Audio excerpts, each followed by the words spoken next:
2026-yilda SpaceX aksiyaga chiqishi mumkin va uni taxminiy narxi ayni daqiqada 1,5 trillion dollar. Elon Muskning SpaceX kompaniyasi IPO qilinishligi mumkin, ya'ni aksiyalari ochiq bozorga olib chiqarilib sotilinadi. Bu nima degani? Hozirgi vaqtda yirik investorlargina SpaceX kompaniyasiga aksiyalarni sotib olib, unga investitsiya kiritishgan. IPOdan keyin esa siz ham ushbu kompaniya aksiyalarini sotib olishingiz, ya'ni kompaniyaga biznes sherik bo'lishingiz mumkin. SpaceX o'zi nima qiladi? Starlink 7000 dan ortiq sun'iy yo'ldosh orqali internet uzatadi va Falcon raketalarini ishlab chiqaradi va undan tashqari Mars dasturini ham yo'lga qo'ygan.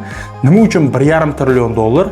Ayni daqiqaga kelib SpaceX kompaniyasi yiliga 10 milliard dollardan ko'proq pul ishlab topyapti va har oy o'syapti. Lekin eslatib o'taman, trading va investitsiyada ehtiyot bo'lish kerak joyi, IPO ga chiqqan har qanday kompaniya birinchi kunlarda qimmat bo'ladi.